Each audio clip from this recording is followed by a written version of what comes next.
waa hanaanka codbixineed ee doorashooyinka isku sidkan ee golayaasha wakiilada iyo deegaanka ee Somaliland oo ku aastaysan 31 bisha May sanadkan 2021.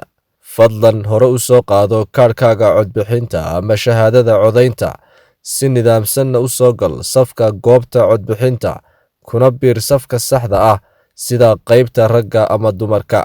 Ka taxadir halista cudurka COVID-19 maadaama ay weli jirto. Kala fogaada afxirkaagana ha soo ilaawin. U gudbi kaarkaaga codaynta gudoomiye ku-xigeenka goobta si loo hubiyo in goobtii saxda ahayd aad joogto tahayna qofkii kaarkan lahaa. U gudbi kaarkaaga codbixinta xogayaha goobta si diiwaanka ama liiska codbixiyayaasha ee goobta lagaga baadho ama lagaga hubiyo. Saxiix liiska codbixiyayaasha adigoo isticmaalaya suulkaaga bidix. Gudoomiyaha goobta codbixinta ka qaado labada warqadood. Muwaadin iska hubi in laba warqadood lagu siiyay, mid aad ku codaynayso golaha wakiilada iyo mid golaha deegaanka ah.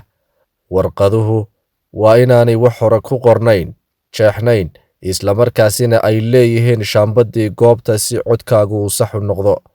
Kaarka ama shahaadadaada codbixinta u gudbi hubiyaha goobta si aad u codayso, kadibna gal ilxidhka codbixinta oo calaamadii warqadda codbixinta adigoo shaxda ka horeysa astaantiisa ama lambarkiisa ku qoraya calaamadda isku tallaabta.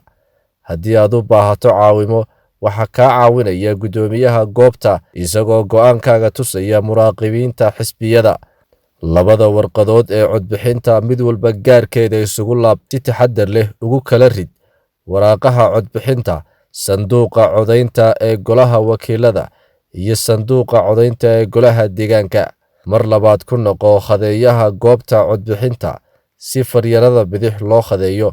Fadlan hore u sii qaado kaarka ama shahaadadaada codaynta si nidaamsanna goobta uga bax. Farriintan waxaa idii soo diyaariyay Komishanka Doorashooyinka Qaranka oo kaashanaya hay'adda wadaniga ah ee SYS iyo hay'adaha kale ee ay wada shaqaynta leeyihiin IRI iyo NED.